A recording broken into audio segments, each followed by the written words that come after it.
Hello, everyone. Can you hear me well? Beautiful.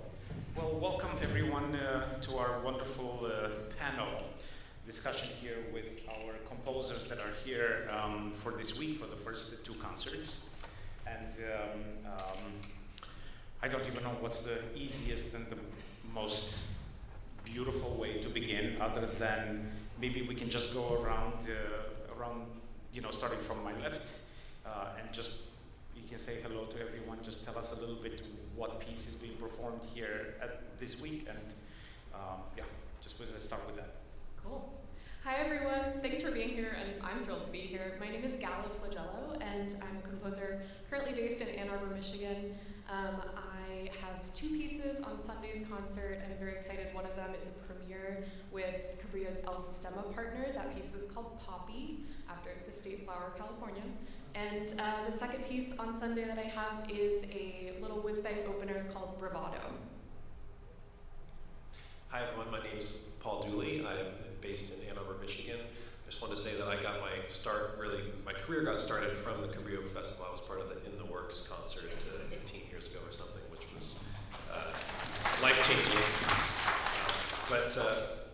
We're going to hear my children's piece on Sunday. It's called The Conductor's Spellbook, and it's the most challenging piece I've ever written, to write something contemporary-ish for kids. So it should be a lot of fun, and hopefully the kids have a great time too. Hi, my name is Vivian Fong, and I am living in the Bay Area, or East Bay, Berkeley area. I'm thrilled to be here and had an awesome premiere last night of my piece, America the Beautiful, question mark. And I've been here the entire week also working as composer faculty for the composition workshop here, which is highly recommended as a participant, but also as a part of the audience. Hi everyone, my name is Pedro Emanuel Pereira. I'm Portuguese. I do live near Porto, in Portugal. Yesterday, the orchestra with Cristi Măcelaru just performed beautifully, also with Carlos Ferreira as a soloist, my concerto for clarinet.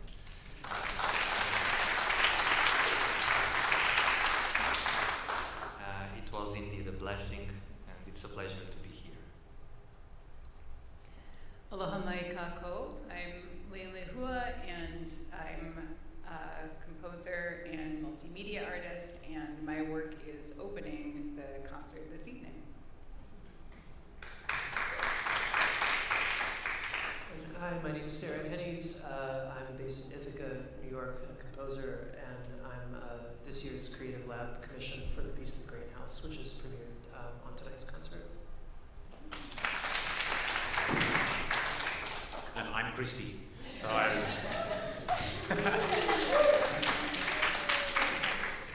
Well, let's start then, Sarah, if you don't mind, let's start with you, because I think, you are the composer for the Creative Lab, which the whole idea behind the Creative Lab is to stretch our own experimental side at the Cabrillo Festival. And, it's, for those of you that don't know, the initiative of the Creative Lab started 3 years ago, and my idea was to give really truly a carte blanche to a composer that wants to try something out that it's completely different or challenges us in ways that no other composer does. So this is the third installment of the Creative Lab, and Sarah's piece, your piece is you have such a distinct language to begin with as a composer, that everything that you've done in your life. So how did you come to the piece that we're performing tonight? What was your thought process about creating it?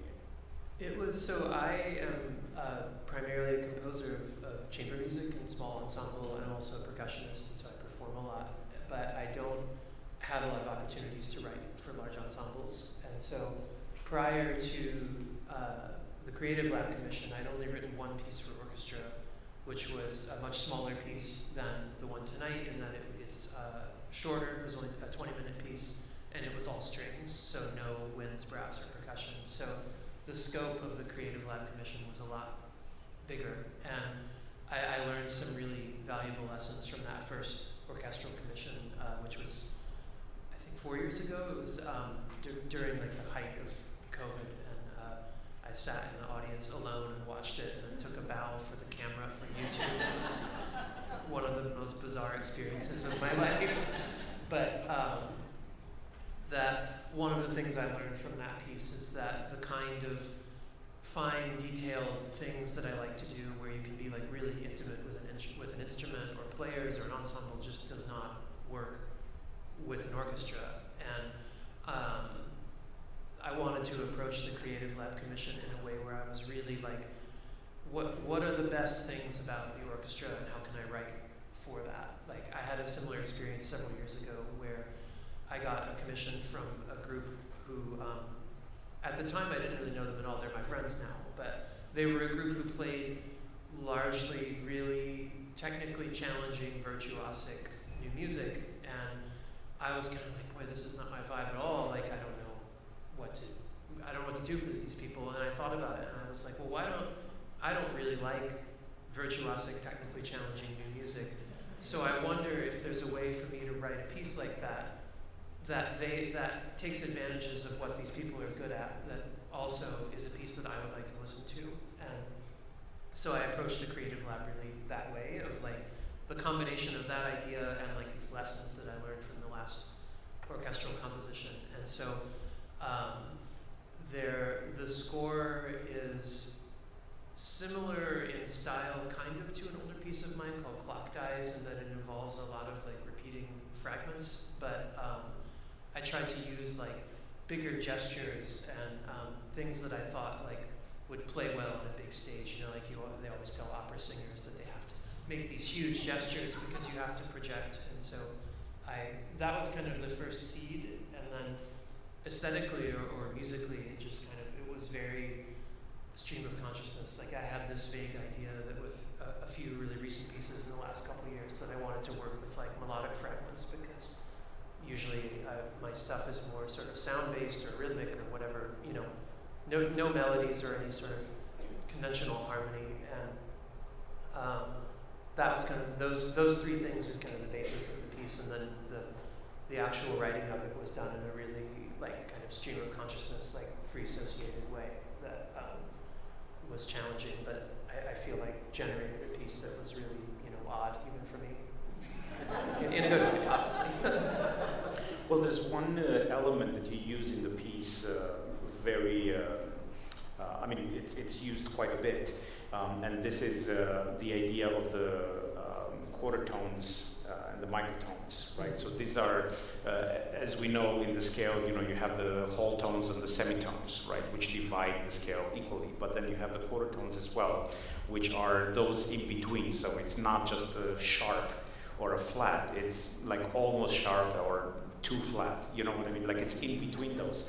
And usually I would say most composers, and I'm happy to hear from all of you, but most composers use those quarter tones not necessarily as the language of the tonality itself, right? Like, you're using them as a conduit towards another pitch, more or less. Like, it's, you know, but you're using it, there's a whole passage where people return to that same pitch, and across the orchestra are playing the same quarter tone pitch, while other people in the polyphony play the pitch that is right next to it, right?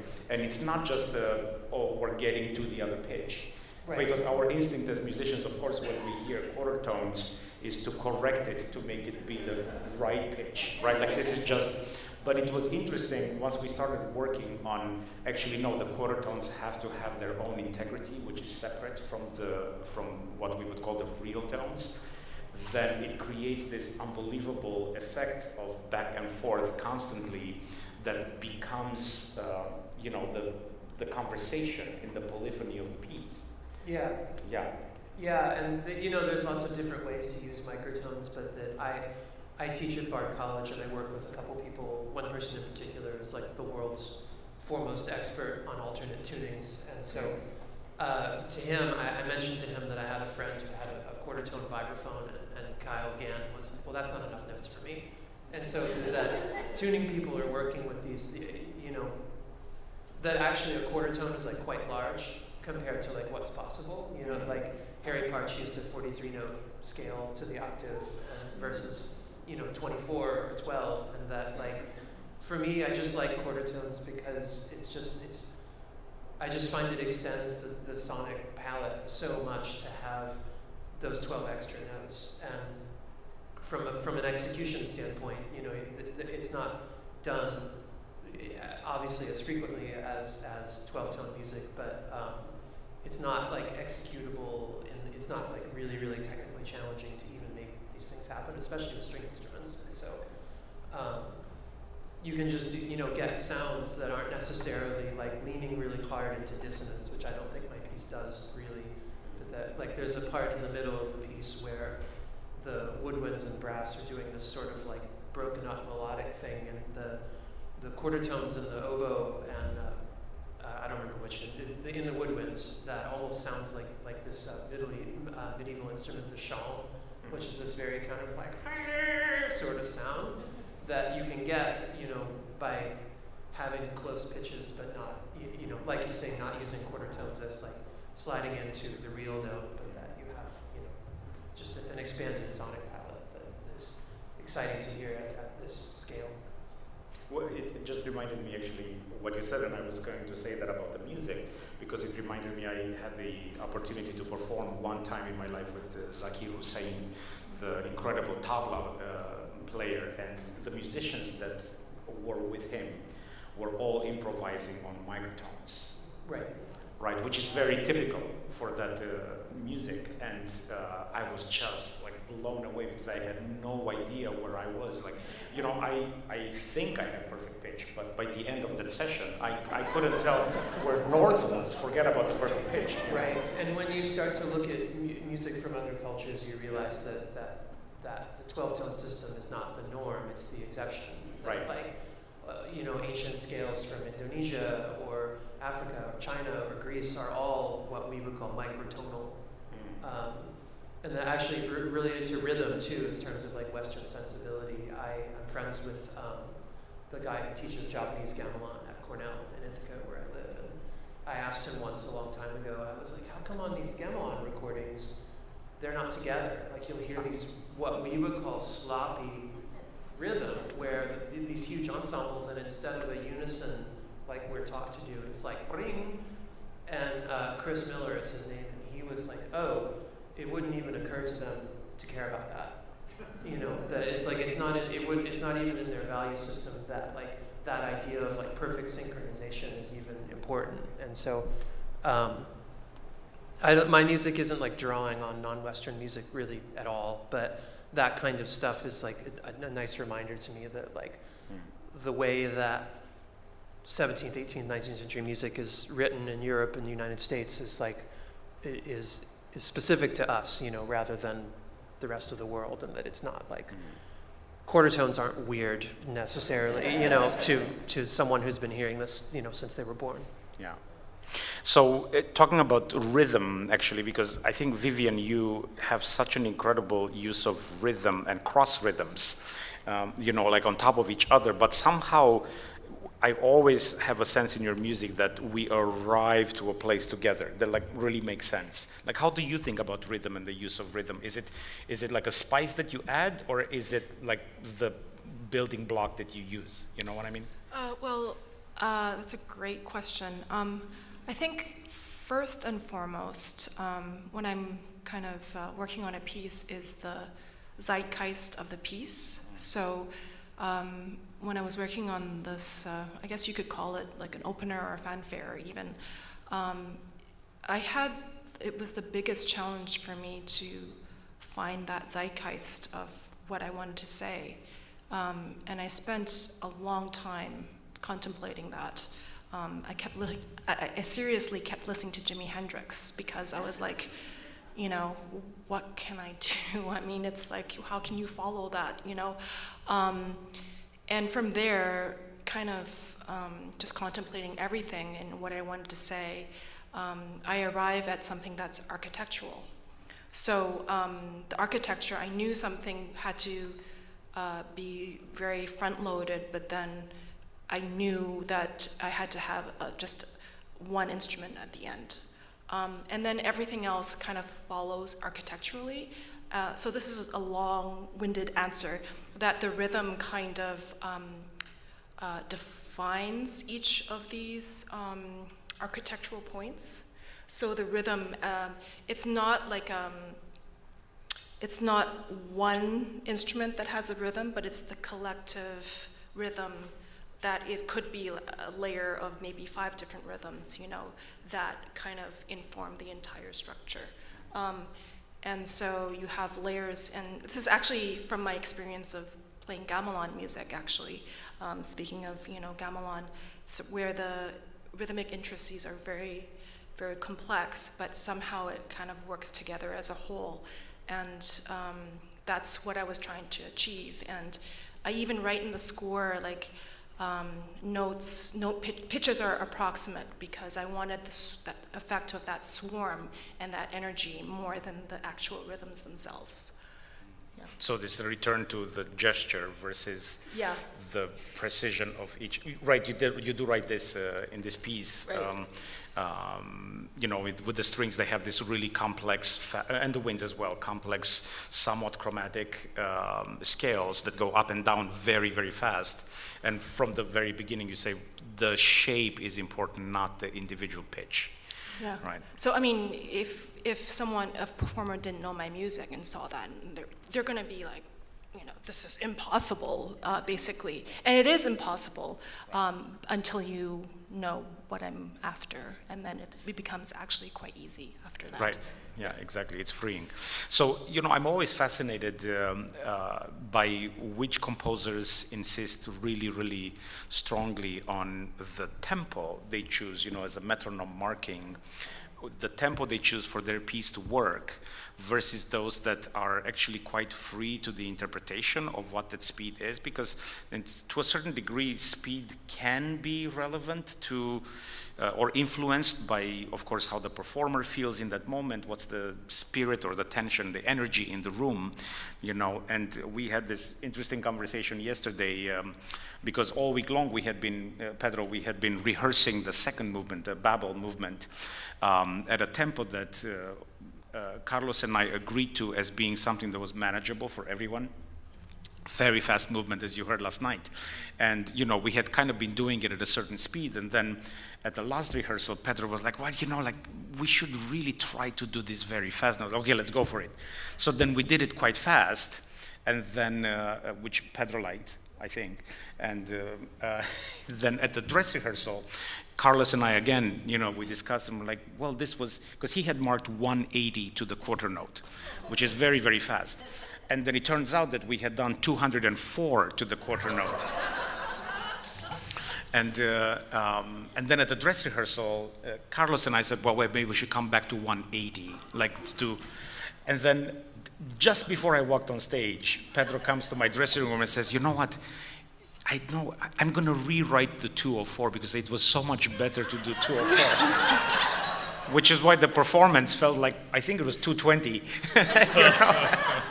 I don't know, but I just went as fast as I could. But so for you, the tempo indications, Pedro, in how you do, are these related to, are you trying to, for example, in that instance, are you just trying to get as fast as possible, or is it a specific speed that has to be achieved?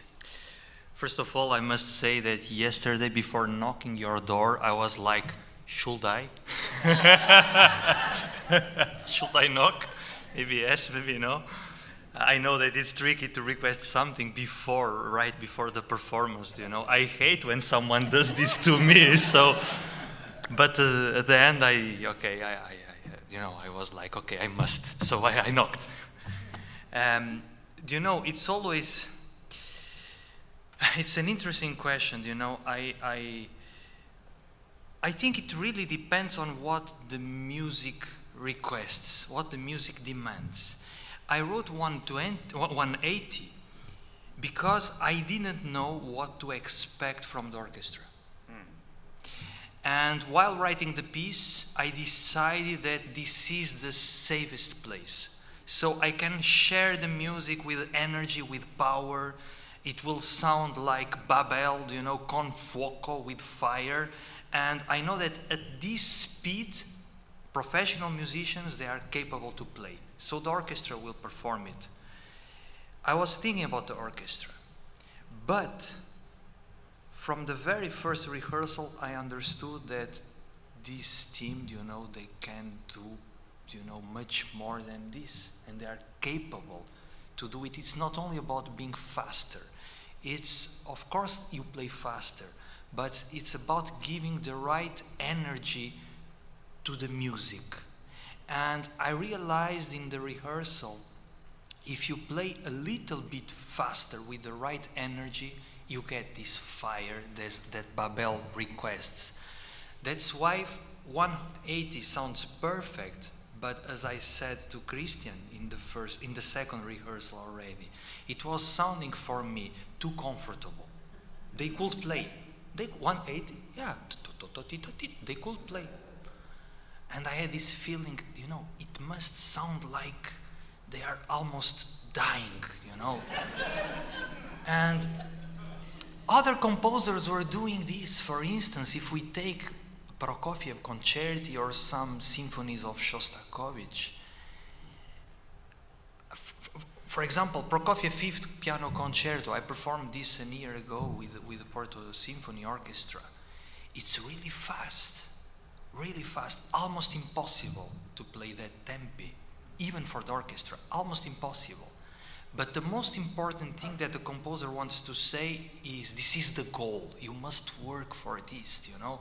I know you can't do it, you know, but you must look for this direction. And that's why the 210 or 20, you know, it's like the goal, the direction. We can't do it, but we must look there. And when I realized that I have this great orchestra behind, so, I mean, they can do it. And personally, I believe it sounded much more powerful. Yes, I mean, I'm sure you know this, but in some places, what 180 feels comfortable in Cabrillo will be 120 for other orchestras. No, it's true. I think it's amazing to be able to adjust in the moment, you know, and to gain the right character and the right spirit that you are after. Lelehua, one thing in your piece that, and we talked about this in rehearsal as well, is because in the first movement, you have these gestures that are at a certain speed that, you know, when I'm there in that speed, it feels really good. You know, it feels really, it's very natural, you know. And then in the last movement, you bring the exact same gesture, but it's quite a bit slower. And then it feels really good in the slower tempo as well. It's a specific gesture on harmonics, you know, on the strings that need to have a certain ring, right, at the end. And I'm always surprised by the manipulation of tempo in the context of what has come before, how it makes you feel about that gesture differently, right? Was this something that was, I mean, I think I know the answer, but was this something on purpose about the two different speeds and the two different gestures, or how did you think about that? I have a really different approach to time in a lot of my chamber work, so kind of similar to what Sarah was saying about writing a lot of chamber music. I often have different approaches to time grids I'm much more interested in the physicality of how that's working. It's something that's comfortable for the players, and the resonance and the ring. And so I'll often use that kind of gesture in a grid where there isn't a strict metronomic grid on top of something, so that the string players can do that gesture comfortably with their bow and their setup, which is different for every instrument, you know. So that they maximize the ringing and they maximize the kind of physicality of that gesture.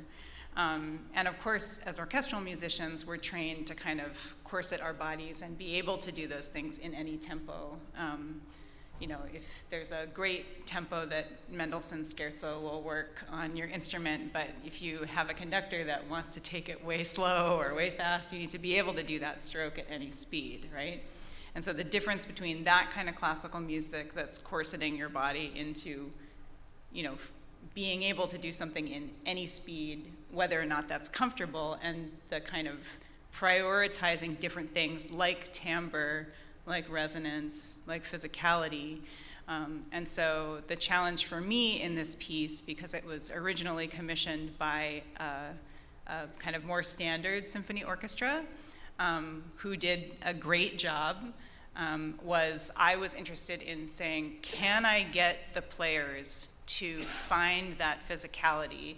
Can I get them to do these things that are about breathing and listening and time and resonance on a grid, so that as an orchestra, they're comfortable with this notation that's a little bit more standard and they're comfortable with what they're seeing? Can I ask for these experimental things and ways of approaching physicality and time with a score, with a notation that's more comfortable for an orchestral player? And so for me, kind of playing around with those things in time is like slightly different kinds of resonance come out of doing that gesture in different time, right?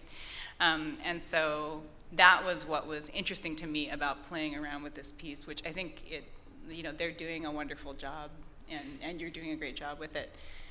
So that was more of the timing thing, was about, can I get these different kinds of feelings where I'm prioritizing resonance within a grid when I often don't like to write on a grid.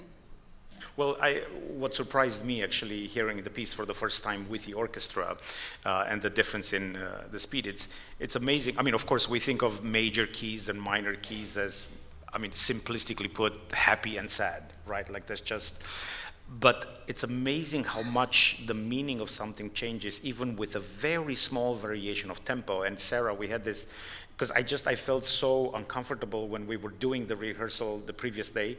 And I just, I have a clock, this is my secret, I have a clock on the floor, which always gives me the 60, right? Gives me the 60 and then I relate everything to that 60, because it's so hard to constantly shift, your speed of what you're doing. So Sarah's piece is written at Coronautico's 50 at the beginning.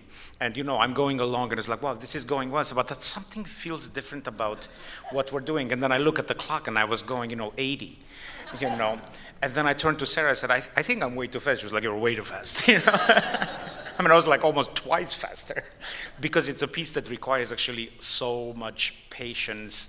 And once we were playing it at that speed, like it transformed the piece. It's quite amazing actually, just the speed of the motion changes so much the character of what you're saying and how it's being said, Paul, do you want to tell us a little bit about your process of how you compose? How do you come to like where do you start and what's your, process? Yeah. Yeah, so maybe I could pick up on the conversation of tempo and rhythm. I sort of compose, I like to think of it holographically. I don't compose like beginning to end or reverse. The whole thing is just kind of like this fuzzy, like out of focus image, whatever, that's the whole piece. And I try to just get the whole thing in focus all at once. But my piece is pretty long, it's a sometimes like a whole concert length piece. And I knew I was going to be, it's for kids, so I'm introducing the flute and the oboe and the clarinet, so I know I was going to write solos for all those instruments, so that's okay, I know I'm going to do that. So I work in a sequencer, actually, digital performer, and so I made different files for all those instruments, and so I can kind of be organized. And I just started working that way, and there's supposed to be a story to go with this piece. There's going to be a narrator, and I thought about commissioning a story from someone. A lot of composers do that, or you work with a librettist or something. And I decided not to do that because I figured out that the words need to be really simple, for second graders and third graders. And that took a long time to realize that throughout the process. The whole process took about a year to write this piece, but I eventually just realized that I could write the story myself, and so I did. And the story is very simple, just the basic actions. It's about a group of kids that go to see an orchestra concert, and one of the kids sneaks away at the end of the concert after everyone leaves, so he's in the concert hall by himself, Tony Stradivarius, and he finds the magical conductor's spell book, which he opens, and all the instruments come alive on stage. And I got the idea of the instruments coming alive from like The Sword and the Stone, which was like my favorite movie as a little boy, with Merlin, kind of animating different objects. The chairs fly through the air and stuff. So I just kind of collecting all these ideas. I wrote the story as I was writing the music, and then it all kind of came into focus. I did just want to say, in terms of rhythm and everything, my piece has a lot of different rhythm, a lot of different tempi, and I think of rhythm as sort of a spectrum. In terms of freshness too, it's the same thing with key signature. Trying to move different keys to keep the sound fresh in the audience ears. Tempo is the same way, and so if I have one section like later in the piece, the tempo is 102 or something, and then earlier in the piece I'm more around 68 or the low 90s or something, and just having those different feels throughout the piece really can go a long way to keep the audience. Keep you engaged, keep the focus, because it can really make different sections sound fresh. It's just like, well, I don't know why this just sounds different. It's engaging because it's not locked into some other thing that I did before. So I'm really conscious about the tempi that I choose, and just to make the piece fresh. I could talk a lot about tempo, but that's kind of the general concept. Yeah. Beautiful. Garrett, can you tell me? Because you have two pieces that, one is for like professional musicians and one is for beginner, yes. And does your composition style change, when you write for an ensemble that obviously doesn't have the same abilities as a professional orchestra? Or do you try to find ways to help them, technically speaking, to actually achieve something that musically, it's the same quality? Right? Or how do you approach it? Yeah, I very much relate to this. I was just telling an audience member yesterday, this is the piece Poppy, the new piece for the El Sistema partner, is the first time I've ever written to a specific grade level of this level. But I think the thing I'm proudest of, and the thing that I hope everyone hears on Sunday, is that I think you can still tell I was the one who wrote both pieces. So I wouldn't say that my style changed, but in the back of my brain the entire time writing Poppy, I was thinking Gala, quarter notes and eighth notes, quarter notes and eighth notes. And I would say too, honestly, I'm seeing an amazing through line of rhythm through everything we're talking about, and I just started with one very basic, hopefully very catchy rhythm that sort of runs through the entire piece. So that's something that even if a student can't read music yet, they could hear this one bar rhythm and be able to follow that thread all the way through and feel really grounded in that. And interestingly, I think my piece for the professionals, Bravado, works in a very similar fashion. There is this main motif that is a syncopated melody that occurs and transforms over the course of the entire piece. And that's to inject sort of different characters at different moments, but that one melody and its rhythm stays consistent. So I think, strangely, the pieces are related. There may be cousins, not siblings. Yeah, it's really interesting actually, because if we think in the history, of music, what was almost impossible for an orchestra to do 100 years ago, now it's so mainstream, and when we think of the things that we ask an orchestra to do today, it would have never happened 100 years ago. Like no orchestra would have had the ability, perhaps, not even the willingness, let's not even discuss that, but the ability to then do something. I remember when I was a student at Tanglewood, we were doing Till Eulenspiegel by Strauss, which is, complex rhythmically, in 100 years ago, complex rhythmically. And the conductor was getting frustrated because we weren't playing it really well, and he even said, come on, this was difficult 100 years ago. Like, it shouldn't be a problem anymore, So with that in mind, I think it's amazing, because when I was a kid, there was never like developmentally appropriate repertoire to perform in youth orchestras. You adjusted and you kind of diminished the quality of whatever you were playing to adjust your ability to meet that. But I think it's amazing actually that it's become actually quite popular in the last, I would say, 20 years, maybe 10, 20 years, where we have compositions actually commissioned for a certain level, a grade level for the youth orchestra, to feel like they are really doing, exactly what's written on the page. It's such a great learning tool, right? For them to know that, hey, you know what? Like, I'm doing exactly what's on page, but I can also play. It's amazing.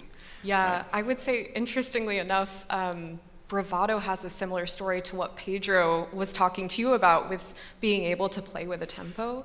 And it was a piece written for a reading at Tanglewood. And I remember similar to Pedro, very safely wrote quarter equals 120. And then that orchestra, who was reading the piece for the very first time, took off. And in terms of the energy, that was correct. Even in that very first reading of that piece, everyone in the hall knew this piece has to be faster. It has that energy. And so I think what we're talking about in terms of tempo and energy, being able to infuse that from a really young age when a student is playing a student work is really important, because then they're learning to interpret and really feel that rhythm in their body from the very beginning of their training. Yeah. Sorry, I thought.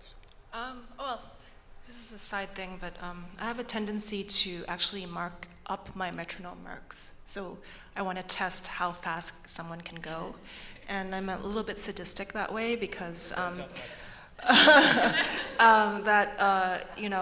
especially with chamber music, I kind of like to push that boundary just to have that feedback, whether it's possible or not. And I like to push a little bit, and I'm like at the opposite end. I don't want it.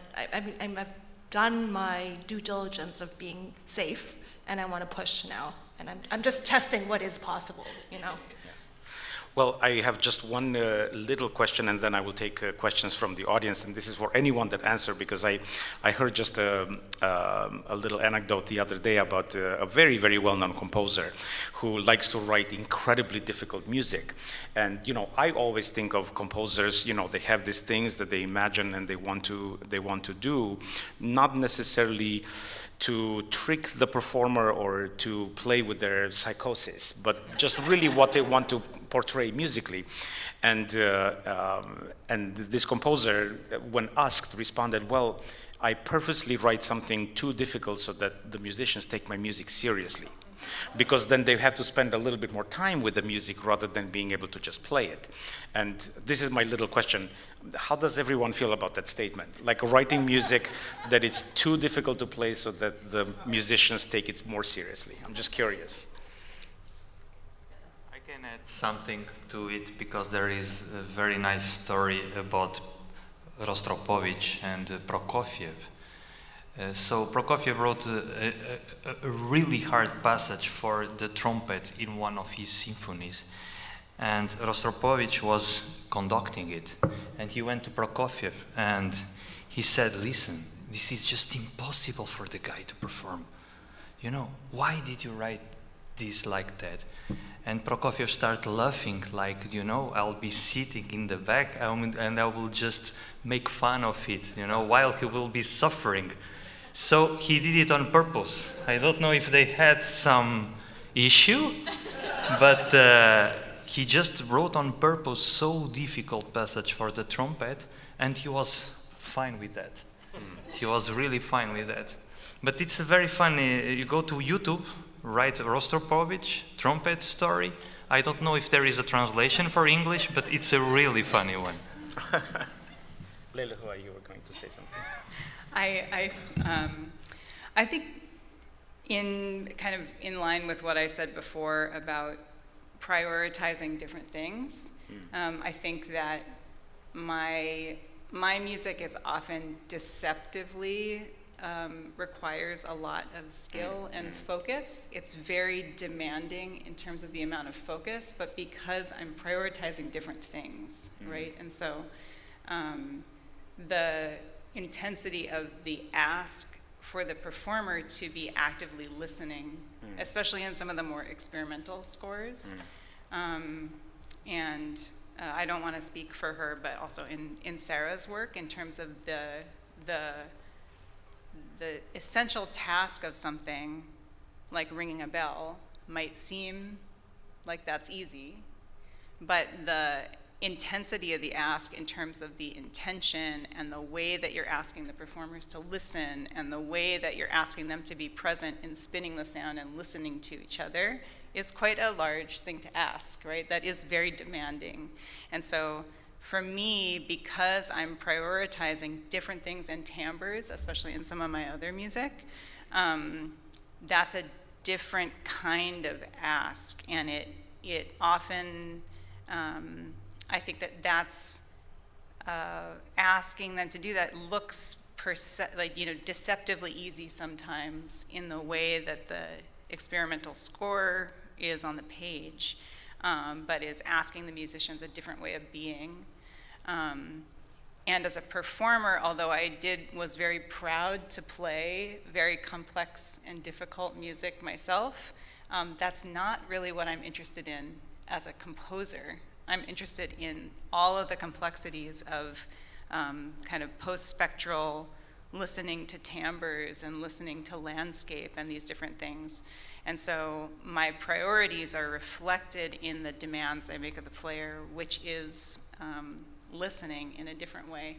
And for me personally, as a performer, when I'm executing something, which is very difficult, which can be very exciting to hit a very difficult passage, I'm not listening, right? If all I'm doing on stage is executing something really difficult, then I'm not listening in the same way.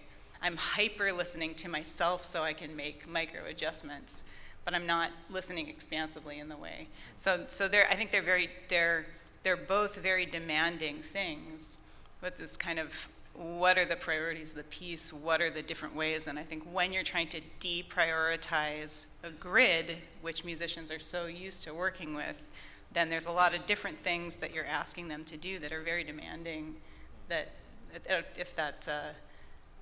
which is a different approach to music making.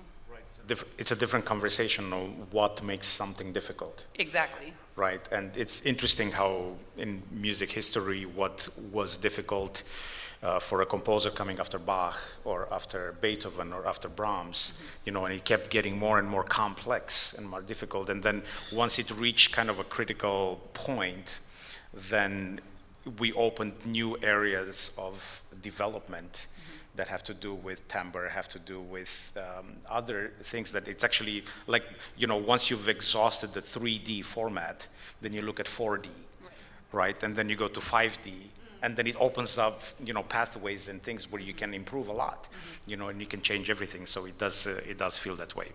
Well, we have time for questions from you all if you would like to ask. Mark.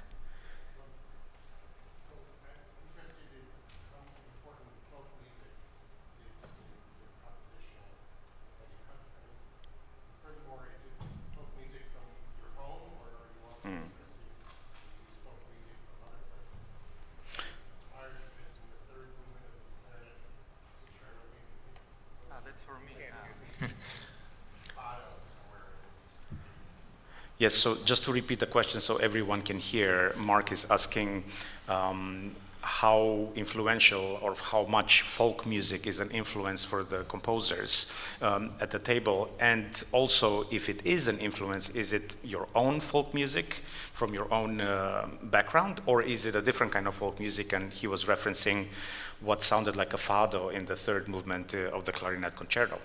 Pedro? That's a great observation, because actually the third movement is a fado. I just didn't write it on the score. But it is a fado that sonately becomes a tango. At the middle section, that's a tango. And then returns back to the fado. For me, it's, my heritage, it's not about being proud of being Portuguese, I could be proud of being Belgian or American. I can't control the place where I was born, but it's part of me, I can't avoid it. And for me, Portuguese folklore, the songs that my mom was singing while I was a kid, they are part of my being, part of my existence in this world. So I can't avoid this in my art. And I can say honestly, I don't really care. For me, it doesn't matter if the music that I write sounds like some music that someone could write 100 years ago. Yeah, it could be, Brahms writing that music or Tchaikovsky. I decide to use that particular language because I truly believe that the music requests that.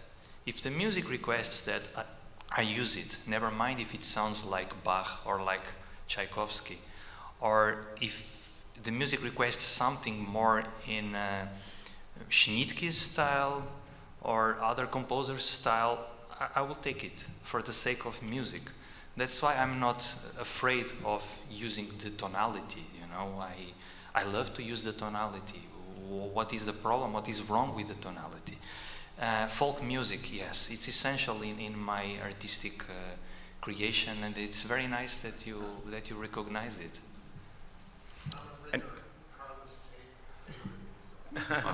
Anybody else have any ideas or response to the folk music question? Yeah, I actually, it's weird that you asked that because I can't remember what made me think of this, but earlier when I was sitting here, something popped into my head that there is a British folk singer named Nick Jones who was mostly active in the 70s and early 80s, and there's this live recording of him. He played like old English folk music, and there's this live recording of him playing this song called Clydewater, and I have two versions of it. One on his album Penguin Eggs, which is like a studio recording, and there's another one that's live. It's him playing by himself. He's playing guitar, and I've played this for other people, and I don't know if they're hearing what I'm hearing, but it's this particular performance where I was like, this person sounds possessed. That not like evil, but that like he's like exuding the essence of what this thing is. And it's just some old folk song about like a woman who drowns trying to see the man that her family forbid her from seeing. Like it's like an old morality tale or something. And I while you were talking and I was thinking about that, I grew up in Kentucky, and I grew up in basically the suburbs, and my parents were not interested in music really at all, but and they definitely weren't interested in country music. But for some reason, when I hear old Kentucky string band music, I'm like, I just feel something, and I can't explain it. And I don't like use folk music in my music like in the way that you were talking about, but I think like one of the things I am really interested in is like what that feeling is of that, why, if something can be in your blood, like specifically I lived in Austin for a long time, and one of my bandmates had this incredible group called the McMurcy Family Band, and they advertised themselves as an atheist gospel band. And they played these just beautiful, amazing, powerful renditions of like gospel country tunes, but then it was like a send-up at the same time of religion. And the first time I saw them play, I'm getting emotional talking about it right now, I was just like sobbing. And I was like, I didn't even grow up with that music, but it is like literally where I'm from. And that kind of emotional space, I think, is why I think I said something in rehearsal either today or I don't remember, it's a long week, but about how the gestures in my piece, the way that they're played is like, my piece tonight, are like so, in a conventional sense, not expressive at all. Like they're very like flat and rigid, and nothing has a shape to it in the way that we're used to with orchestral music, and that I feel like by going so hard in the other direction that it's like expressing something that that I don't know how to describe or access really, and that like it's just when you asked that question, I was like, oh, this is actually really similar. That like the reason that these folk traditions exist and last is because they're accessing, you know, something that's like really innate to those communities, and so that's all. Yeah, I mean, our cultural identities for each one of us, I think we all relate to this. It's something so powerful, and which is why I always think of, at least for me, cultural identity is completely and directly linked with melancholy, you know, because it's so, exactly what you're talking about, it's so powerful. And I don't know if we all have the same experience, but melancholy is the first sentiment that comes to mind, or the first emotion, when I think of my mother singing to me as a child, right? Because it's something that puts you in that in that space, you know. And I think our identity is directly linked with remembrance of where we're coming from. And it's powerful. It's actually really powerful. Carlos actually shared a story with me that I thought was extremely powerful because, I don't know if he wants me to share it with you. I know Carlos well enough to know that I think he would be okay sharing this, but he was telling me that as a very young baby, he was adopted. And he wanted to find out where he was coming from. And on his honeymoon, he went to Brazil to see where his biological family comes from. And he arrived, when he arrived there at the place, they were dancing. And he said for the first time in his life, he understood why, when he was a kid, he danced the way that he did. And that's so powerful about stuff that, you know, you are born with, and it's something that it's nature versus the nurture that was in your life. And I think to a certain degree, we can't escape what we've inherited. We can choose to use it for good, you know, but it's really powerful, the idea of the cultural identity that we inherit. There was another question. Yes, Mike. Just following on from that, in terms of influence, I have to ask Ella how much your grandfather influenced you, because I haven't heard any of your music yet, but I've performed and listened to many of your grandfather's pieces and wondering what the Oh, no way. inspiration. Yeah, this is, for anybody who is not aware, which a lot of people are not, Flagello is not really a common last name. My grandfather, Nicholas Flagello, was also a composer and taught at Manhattan School of Music for a while. But I think the way in which our music is connected is simply that growing up, I knew that composer was a job that you could have, which I think is not true of a lot of people. And then, you know, when you put that in the frame of contemporary music, so many of us, our training is coming from the Bs, the Bach, Beethoven, Brahms, all of the dead Germans. And so what we do then feels, it sort of feels revolutionary in a way. But I would say aesthetically, I don't think our music is connected, but I do think your question is actually really connected to the question before this idea of feeling something in your blood, feeling something familiar or resonant with you. I grew up with a lot of Italian folk music, and you know, somebody in the family was always at the piano just like banging something out.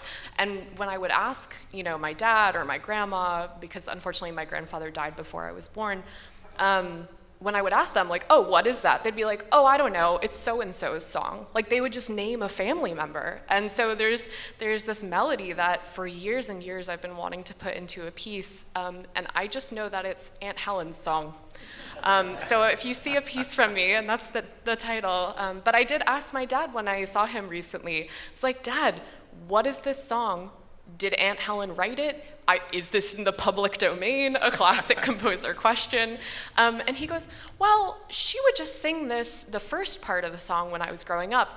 And then I remember there was a second part, but I didn't remember it very well, so I sort of just pieced it together, and that's the B section. And I was like, Dad, you wrote the second part of the song. And he goes, no, it's just something I remembered. So I would say that idea of sort of inheriting a resonance for music feels, I feel very connected to that. I guess the bigger question, also legal question, is if a family member wrote it, is it considered in public domain for you?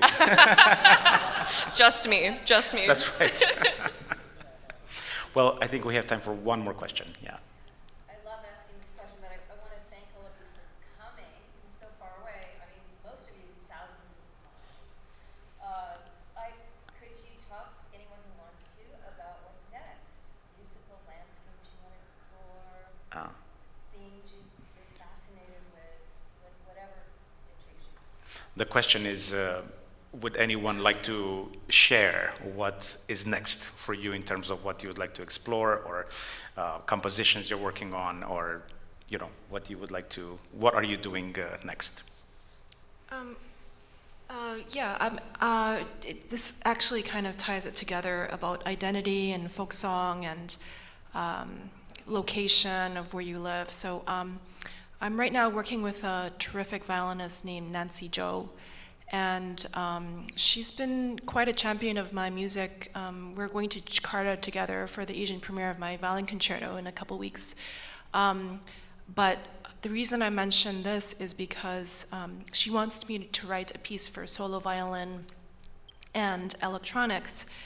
And so we had dinner together, and we started talking about her growing up with her violin, and she started talking about her father, teaching her the violin because her father is a very famous pedagogue for the violin.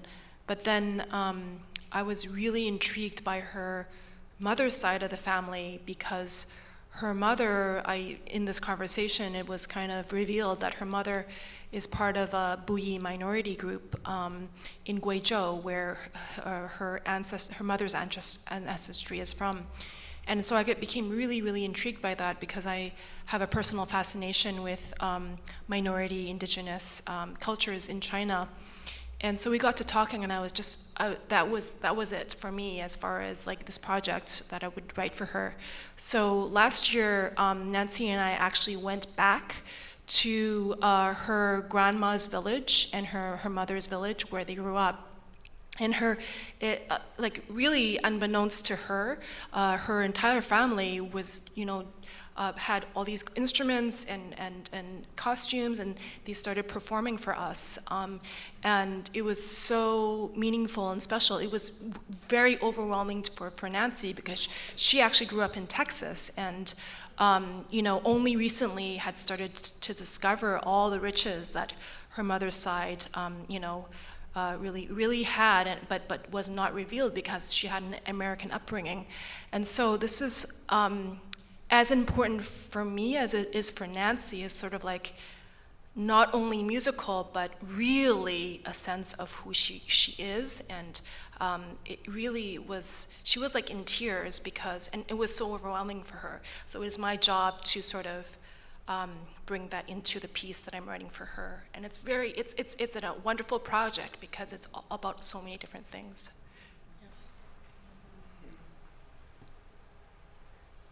And, sorry. I guess I'll give kind of like the anti-answer. I'm very much like not working on anything right now. I actually, Gal and I were talking about this yesterday.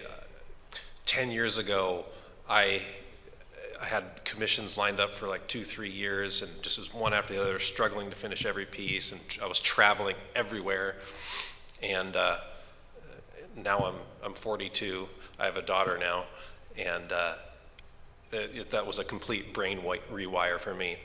And she's 3 years old now, and so I'm intentionally slowing down a lot. I'm actually working on a school right now. I taught at University of Michigan for 12 years, electronic music, and I always wanted to do my own thing and teach that subject very thoroughly in my own way. So that's what I've been working on for like 2 years, is a huge curriculum. But I would go back to composition, but now at 42 years old, it's like I'm doing the exact things that I want to do, and go slower and really think about exactly what I want to do. I'm in no rush. So.